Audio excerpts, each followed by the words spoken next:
Oi, gente, bom dia, boa tarde, boa noite. Para quem não me conhece, eu sou a Madame Sem Filtro, mais sem filtro do que Madame.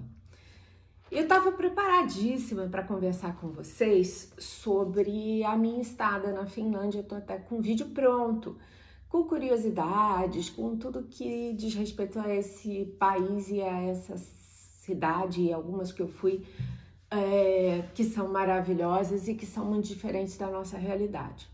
Mas eu vou deixar para a semana que vem. Por quê? Porque ontem eu tava. Ontem foi o meltdown do Instagram, né? Mas acho que foi no domingo eu vi um post sobre ansiedade. E eu que sempre achei que a ansiedade era aquela coisa boa que a gente sente antes de quando alguma coisa boa vai acontecer, você sabe por antes, você quer sempre, você fica ansioso, você fica feliz, é uma ansiedade feliz, mas existe a ansiedade do mal. E eu nunca tinha pensado nisso. Então, para quem está aqui novo entender, eu vou contextualizar um pouco, mas os primeiros vídeos do canal falam sobre tudo que me aconteceu. Aqui eu vou contar rapidamente. Em janeiro, meu pai se internou no hospital. Meu pai sempre foi uma figura importantíssima na minha vida, desde criança. Eu sempre amei meu pai demais. Por quê? Porque ele era uma pessoa realmente muito especial. Foi uma pessoa que sofreu desde muito cedo, perdeu os pais, a mãe aos 10, o pai aos 12. Ele teve uma vida de luta, saiu de um estado onde ele era um órfão, pobre, para uma pessoa que tinha uma condição boa de vida. E ele dava tudo o que a gente pedia, mas ele dava muito mais amor. Aos 60 anos, meu pai ficou cego. A diabetes cegou ele. Qualquer pessoa normal passa por um momento de revolta. Meu pai nunca se revoltou. Meu pai não reclamou. Meu pai aceitou a condição e realmente pegou o limão e fez uma limonada. Não exatamente, mas ele simplesmente ele procurou coisas que faziam o dia dele melhor. Então, e meu pai, na condição de uma pessoa cega, sempre estava disposto a ajudar. Sempre. Ele sempre esteve disposto a ajudar os filhos, aos estranhos, aos desconhecidos. Dito isso sobre meu pai,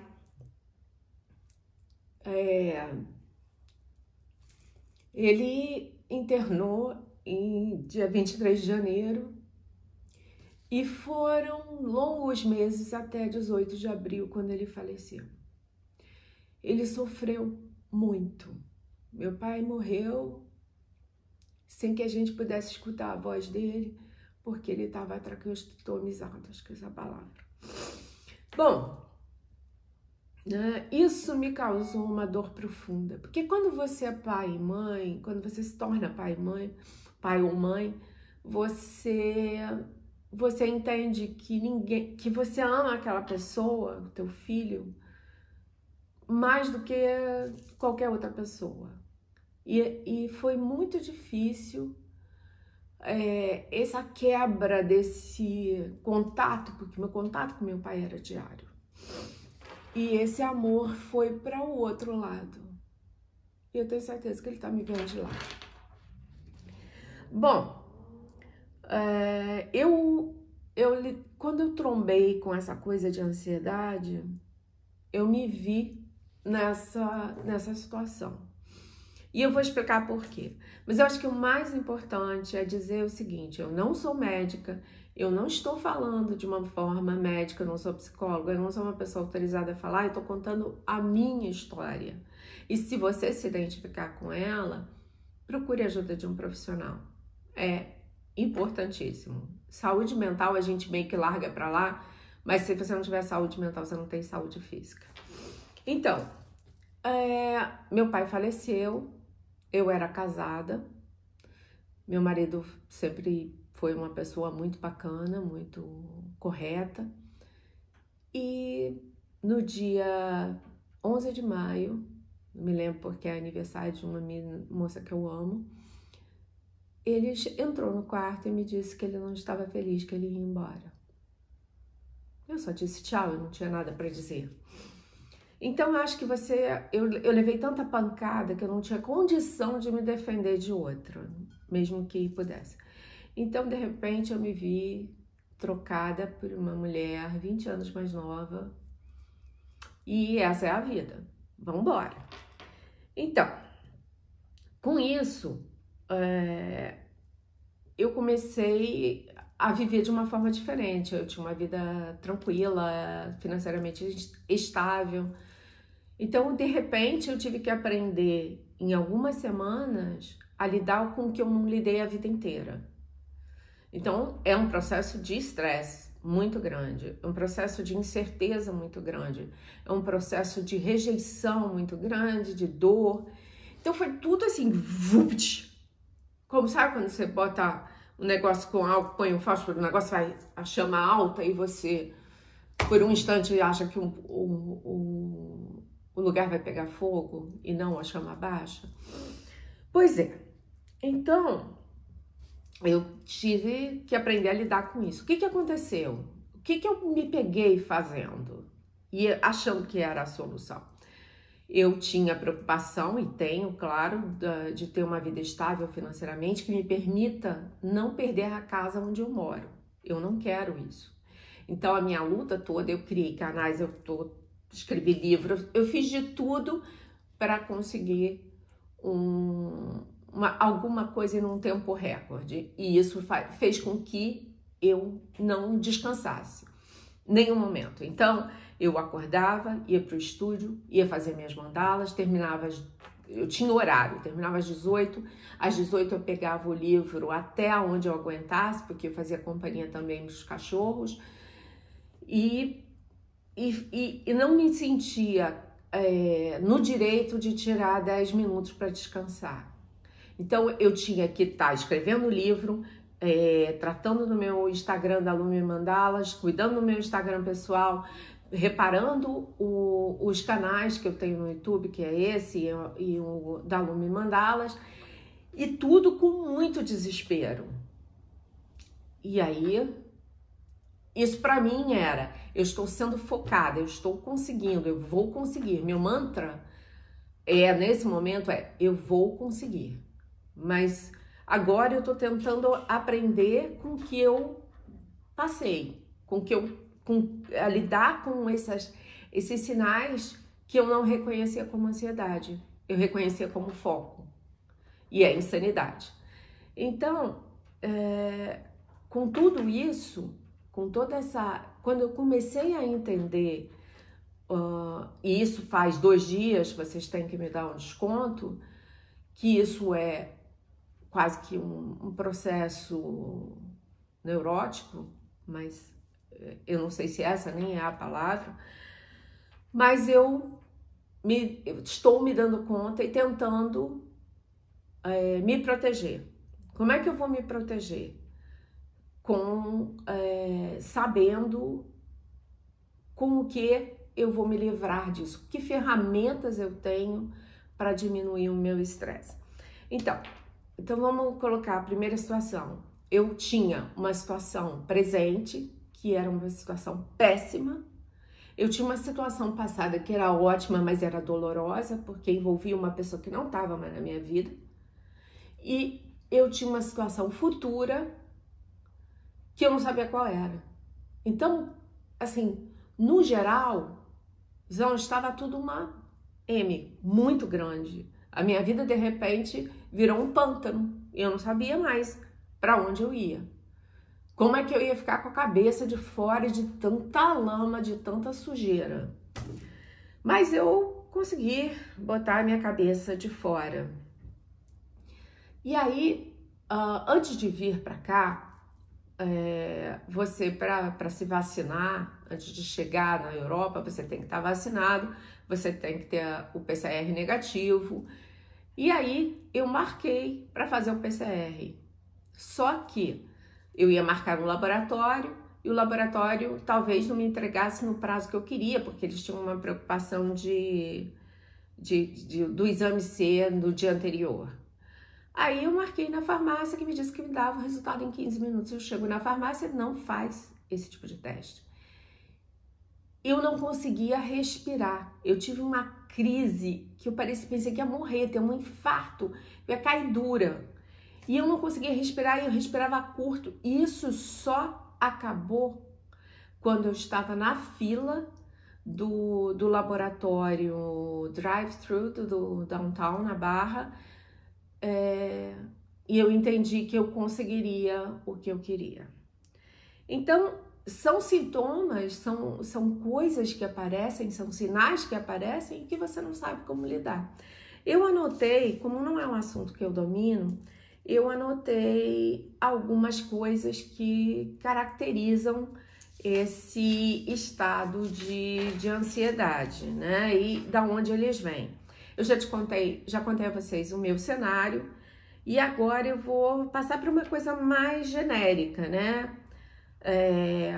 Fatores desencadeantes da ansiedade ruim, preocupação com o futuro, quando você faz muita coisa ao mesmo tempo, como eu falei, eu tinha que jantar escrevendo, eu tinha que comer desenhando, eu tinha que checar tudo ao mesmo tempo. Essa ansiedade de que o tempo parece que está jogando contra você é um sinal muito claro, muito claro. O fato de você realmente ter que ficar muito ocupada o tempo todo, e a angústia. Acho que todo mundo já sentiu angústia na vida, né? E tem algumas coisas físicas que acontecem, como eu contei para vocês. A dificuldade de respirar, o coração disparado, tudo isso você identifica quando você começa a prestar atenção em você e não só no que você precisa fazer para a sua vida. Então, os sintomas gerais você pode confundir com ataque cardíaco ou um AVC. Isso pode ser genético, ou seja, pessoas da sua família em linha direta que tenham esse tipo de base ansiosa, esse limiar muito perto do transtorno de ansiedade. O tipo de personalidade das pessoas, né? Às vezes você tem pessoas mais realmente que se chocam mais com fatos da vida ou que não aguentam tanta pressão. E ninguém tem que aguentar a pressão, vamos combinar, né? O sexo, gente, sexo ou gênero. As mulheres têm 2 vezes mais ansiedade do que o homem. Assim, se você parar para pensar, isso não é muito incomum, não. A gente tem tanta tarefa. Quantas vezes na vida você já viu uma criança fazendo pirraça e você pergunta imediatamente, mentalmente que seja, onde é que está a mãe dessa criança? Cadê a mãe dessa criança que não dá educação? Você vê uma mulher que tem filhos na balada, você fala assim, cadê o filho dela? A gente tem um peso que a gente joga sobre a gente mesmo e que a sociedade joga sobre nós, que é um peso que às vezes a gente não tem condição de suportar. Então não me assusta que as mulheres sofram mais de ansiedade, né? E traumas relativos aos mais diversos tipos de abusos, né? Eu vou falar um pouco da minha experiência agora, de como eu lido, ou como, quer dizer, eu vou começar a lidar, mas como eu acalmei a minha mente. Quando eu vim para cá, quando eu vim para Finlândia, eu pensei o seguinte, olha, lá eu vou trabalhar num aspecto diferente, eu não vou ficar à toa, eu não tenho direito a ficar à toa. Imagina que eu vou ficar à toa, eu vou fazer isso para a Lume, eu vou fazer isso para o Mandar-me Sem Filtro, eu vou fazer aquilo para o canal da Lume, eu vou testar material, eu vou para a rua, eu vou mostrar, eu vou... Blá, blá, blá, blá. E aí, quando eu sentava no sofá, eu ficava assim, eu não tô fazendo nada, eu preciso fazer alguma coisa. E aí, eu ainda não sei lidar com isso, confesso a vocês que eu ainda tenho aquela ansiedade de ter que estar fazendo alguma coisa. Talvez isso eu precise de novas ferramentas, eu tenho uma psicóloga que me acompanha e eu vou conversar amanhã sobre isso, porque eu descobri faz pouco tempo, então não sei. Mas uma coisa que acalma minha mente quando eu saio em disparada em pensamentos negativos a respeito do fim do meu casamento, a respeito do que o meu ex-marido está fazendo agora, eu simplesmente respiro fundo e penso, isso não é problema meu. Então, é uma sugestão, quando você pegar um pensamento que te faz sofrer e que você não tem poder sobre ele, não é problema seu. Você não vai conseguir resolver. Então, olhe para você e fale assim, isso não é problema meu. E eu criei esse mantra, passava muito tempo, porque quando você está fazendo uma mandala, você faz uma meditação ativa. E quando eu caía nesse lado, eu voltava assim. A mandala, ela não te permite voar para longe. Se você tirar o foco dela, você erra. É impressionante. Então, você tem que estar carregado de boas energias. E era isso que eu tentava promover em mim. Boas energias. A outra coisa que, para mim, funcionou, mesmo, né, nos momentos em que eu olhava a minha conta bancária, eu fazia as projeções para o futuro, eu pensava, eu vou conseguir, eu vou conseguir, eu vou conseguir, eu sou capaz, eu vou conseguir. Mas esse vou conseguir não precisa ser um vou conseguir psicótico, como eu tô fazendo, entendeu? Tem que nascer de você, na minha opinião, a certeza de que você é capaz. E como eu não exercitei essa capacidade, acho que desde que eu nasci, eu não sei, eu tô descobrindo agora se eu sou ou não capaz. Então, acho que é por isso que eu repito tantas vezes. Então, minha sugestão também é acredite mais em você. Tem algumas coisas que falam aqui como sintomas. Você não conseguir dormir direito, parece que sua cabeça está trabalhando o tempo todo. Eu tomo alguns medicamentos e um deles é um antidepressivo. Mas eu não tomo por conta de depressão, eu tomo por conta da neuropatia diabética. Eu tenho uma condição de uma diabetes muito feroz que me provoca dores intensas. E esse remédio, ele é usado também para isso, mas ele me ajuda muito a dormir. Eu falo que eu morro num dia, ressuscito no outro, e isso para mim me dá o descanso que eu preciso. Não tô falando para ninguém tomar remédio para dormir, não tô falando nada disso.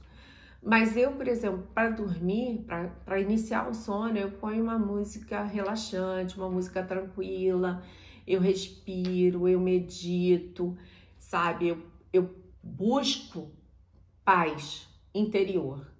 Porque essa eu acho que é a mais difícil de você conseguir, porque você pode apagar as luzes da casa, escolher um lugar bem pequenininho, apertadinho para ficar, que esse é o meu lugar de conforto. É no escuro e num lugar bem fechadinha, como se nada pudesse me atingir.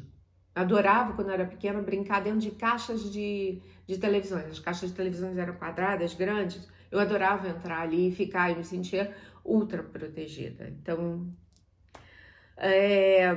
eles aqui fala também, acorde 15 minutos mais cedo para não começar a correr de manhã, ficar, ai, não posso me atrasar, não posso me atrasar. Reduz o açúcar e a cafeína. E os alimentos processados. Uma boa alimentação é a base de tudo. É claro que eu não sou referência de alimentação para ninguém, nem quero ser. Eu acho que cada um tem que saber o que é bom para si. Mas eu sempre, de manhã, como fruta. Eu não como carne, nenhum tipo de carne. Às vezes eu deslizo com comida japonesa, mas com muita culpa. E isso não é uma coisa que eu gosto de ter no meu dia a dia. Então, eu não como carne, agora eu tô comendo uns alimentos processados, que são esses alimentos do futuro, né? Carne, coisas processadas que normalmente traz uma química extra que eles dizem para evitar. Mas eu tô muito nas saladas, eu tô muito tentando ter uma alimentação melhor do que eu costumava ter. Isso reflete no bem-estar. Fazer exercício para mim é difícil, porque eu tenho muita dor. Então eu faço os exercícios que me são possíveis, quando posso. Então, se você tem uma oportunidade, cara, vai dar uma volta, vai sair, vai ver a vida. Você não precisa necessariamente sair correndo, você pode passear, faz bem. Passear não é jogar seu tempo fora, como eu via. É você cuidar de você para você aproveitar o seu tempo. Isso é importante. E alguns remédios, como insulina e são insulina, anticoncepcionais e alguns outros remédios que agora eu não lembro, mas que tem uma lista que fazem com que você tenha mais propensão para a ansiedade. Então, voltando, para a gente sair disso, a gente também tem que identificar como isso começa. Não é só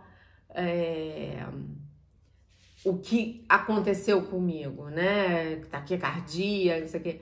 Você pode ter náusea, você pode ter tontura, falta de ar, palpitação, vontade de roer as unhas, falar rápido demais e tensão muscular. Esses são alguns sinais que você pode estar sobre um transtorno de ansiedade e você não percebeu. Eu falei como evitar, falei como eu evito, né? E a gente falou como a gente reconhece esses sinais. E eu acho que é muito importante você se conhecer. Isso é meio clichê, né? Se conhecer realmente é meio clichê. Mas se você não se conhece, você não identifica. Eu passei muito tempo lidando com a vida alheia e não lidei com a minha. Então, eu não me conhecia. Eu não sabia os nomes das coisas que eu tinha. Meu tempo não podia ser desperdiçado comigo. E agora eu tenho tempo para mim. Muito tempo. Mais tempo do que eu gostaria? Talvez não. Mas eu vou dizer para vocês o seguinte. Assim, a minha forma, e novamente eu aconselho que procurem um médico, que procurem alguém habilitado para ajudar. Se isso te startou, te fez acordar, perceber alguns sinais em você, procure um profissional para te ajudar ou procure mais sobre o assunto. Não deixe para lá, entendeu? Não deixe para lá, porque isso vai consumir a sua vida e vai fazer de você uma pessoa infeliz, que não sabe relaxar, uma pessoa que fica num looping eterno. Então, eu vou dizer para vocês o seguinte: se defendam. Eu me defendo, eu criei meus mantras. Isso não é problema meu, isso não é problema meu, é ótimo. Quando eu vou para uma linha de pensamento que realmente não é problema meu, eu repito até eu mudar meu canal, como numa antiga televisão. E principalmente,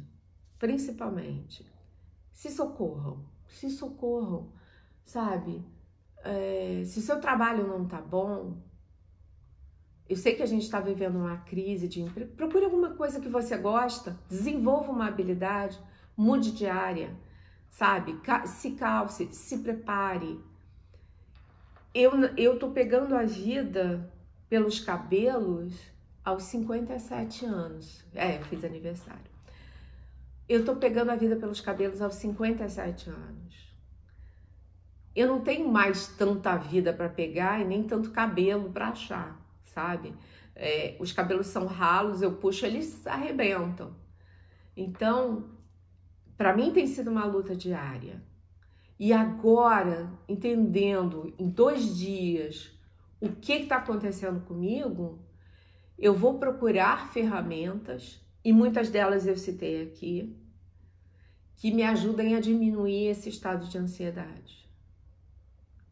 E se você acha que isso é besteira, que isso é palhaçada, isso é coisa de gente que não tem problema suficiente, você está errado. Isso é coisa de gente que está viva. Isso é coisa de gente que precisa de ajuda. Isso é coisa de gente que, se abandonada, pode terminar em coisas muito tristes. Então, olhe com carinho para você mesma. Olhe com carinho para a pessoa que está te contando isso. Não eu, no meu caso, mas para a pessoa que é tua amiga que veio te contar disso. E você fala assim, Se tivesse que lavar uma roupa, se tivesse que descarregar um caminhão, tava tranquilo. Não ia estar pensando nisso. Não é assim. Eu acho que o recado mais importante é: tem saída.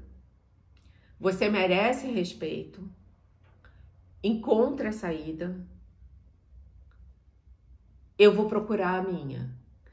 E na sexta-feira eu prometo um vídeo mais leve sobre as fantásticas coisas da Finlândia. Fantásticas para nós, né? Mas são coisas muito legais.